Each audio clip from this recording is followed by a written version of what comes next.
ആകാംക്ഷപൂർവ്വം കാത്തിരിക്കുന്ന സുപ്രസിദ്ധ ചലച്ചിത്ര പിന്നണി താരമാകാൻ ആഗ്രഹിക്കുന്ന ശ്രീ കെ കോന്നി ശശാങ്കൻ സംഘം അവതരിപ്പിക്കുന്ന അടിപൊളി ഗാനമേള ആരംഭിക്കുന്നു. നേരെ ചൊവ്വേ സംസാരിക്കാൻ പോലും കഴിവില്ലാത്തവൻ ഗാനമേളയ്ക്ക് പാട്ട് പാടുന്നു. ഇല്ല, സംഗീതത്തെ കൊല്ലാൻ ഞാൻ സമ്മതിക്കില്ല. ഞാൻ പാടിയാ മതിയോ? നിങ്ങക്ക് പാടാൻ അറിയോ? അറിയൊന്നു. സംഗീതം പഠിക്കണം എന്നുള്ള മോഹമായി ഞാൻ ചെന്നുവിട്ടത് ഒരു സിംഹത്തിന്റെ മരല ഉസ്താദ് അലവലാദി ഖാൻ. ഒടുവിൽ ഗുരുവിന്റെ അന്നാക്കിൽ ഒരു വീട് മണൽ വാരിയിട്ട് കാബേജ് രാഗത്തിൽ ഞാൻ കിച്ചി. ഹോ, ബൈ ദ വേ, ഞാൻ വിഷയത്തിൽ നിന്ന് തെന്നുമാറിയോ? വേറെ കവിത നന്നായാലേ ഗാനം നന്നാവൂ.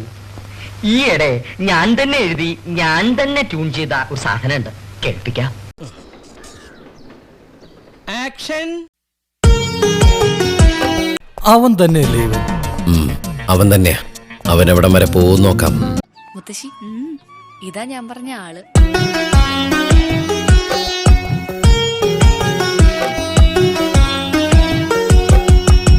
ഈ സംഗീതം വരുന്നത് ഒരു പ്രത്യേക മൂഡിലാണ്. ആ സമയത്ത് ശല്യപ്പെടുത്തരുത്. 1 2 3 4. ചന്ദനം മണക്കുന്ന പൂവോ നീ. നാളെ റെക്കോർഡ് ചെയ്യാനുള്ളതാ. ട്യൂൺ ഞാൻ ഇട്ട് കഴിഞ്ഞു. പാട്ട് നാളെ റെക്കോർഡിംഗ് തിയേറ്ററിലെ എഴുതി കിട്ടൂ.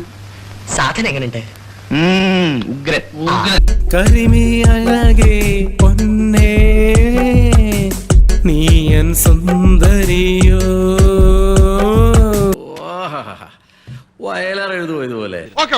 അല്ലേ? അപ്പൊ ബാക്കി ജംഗിൾ സുന്ദരിയോ,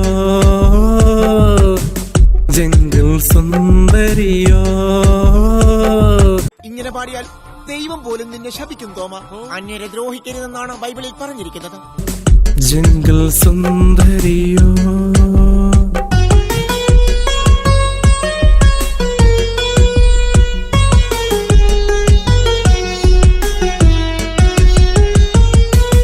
ഇന്നലെയും നീ വന്നുവോ. ശരിയാ, നമ്മുടെ കാരണവന്മാർ നേതൃത്വ മനോഹരമായ പാട്ടുകൾക്കിടയ്ക്ക് ഇങ്ങനെ റാപ്പ് കുത്തി കയറ്റണോ സാറേ? എടാ സ്റ്റുപ്പിഡ് ഫെലോ, നമ്മുടെ പാട്ടുകൾ കടലുകൾ കടന്നു പോണം, സായിപ്പന്മാരെ ഇഷ്ടപ്പെടണം എന്ന വിശാല ചിന്തയോടാണ് ഞാൻ പാട്ടുകൾ കമ്പോസ് ചെയ്യുന്ന. അറിയോ? അതിനിങ്ങനെ കൊല്ലാകൊല ചെയ്തിട്ടുണ്ട് കാര്യം. സായിപ്പന്മാര് നമ്മുടെ പാട്ടായി തന്നെ പാടണം. എങ്കിലല്ലേ നമുക്ക് അഭിമാനിക്കാൻ പറ്റുള്ളൂ. നിന്നോടൊക്കെ അഭിപ്രായം ചോദിച്ച് എന്നെ വേണം തല്ലാൻ. ഒരു മ്യൂസിക് സെൻസ് ഇല്ലാത്ത കഴുതകൾ. ഞാൻ പാടുന്നതിനനുസരിച്ച് ഇയാൾ അങ്ങ് വായിച്ചോണ്ടാ മതി.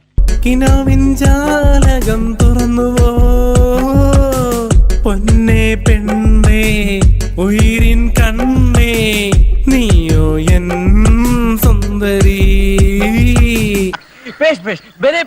ഉഗ്രായി പാടുന്നുണ്ടല്ലോ. സിനിമയിലോ ടിവിയിലോ പാടിക്കൂടെ? സമയം വേണ്ടേ? ഭയങ്കര തിരക്കാ. ഇന്നലെയും കൂടി മലയാളത്തിലെ ഒരു പ്രശസ്ത സംവിധായകൻ ഡേറ്റ് ചോദിച്ചതേ ഉള്ളൂ. ആ, ഇന്നലെ എത്ര ഡേറ്റ് എന്ന്. ഞാനും ഒരു പാട്ടുകാരനായിരുന്നു. ഹരിപ്പാട്ട്, ആലപ്പുഴ ഡിസ്ട്രിക്റ്റില്. നീയോ എൻ സുന്ദരി ചന്ദനം മണക്കുന്ന പൂവോ നീ.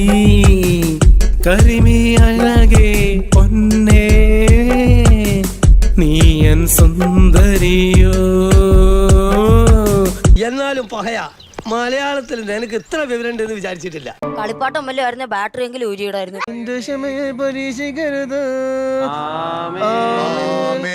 ജംഗിൾ സുന്ദരിയോ,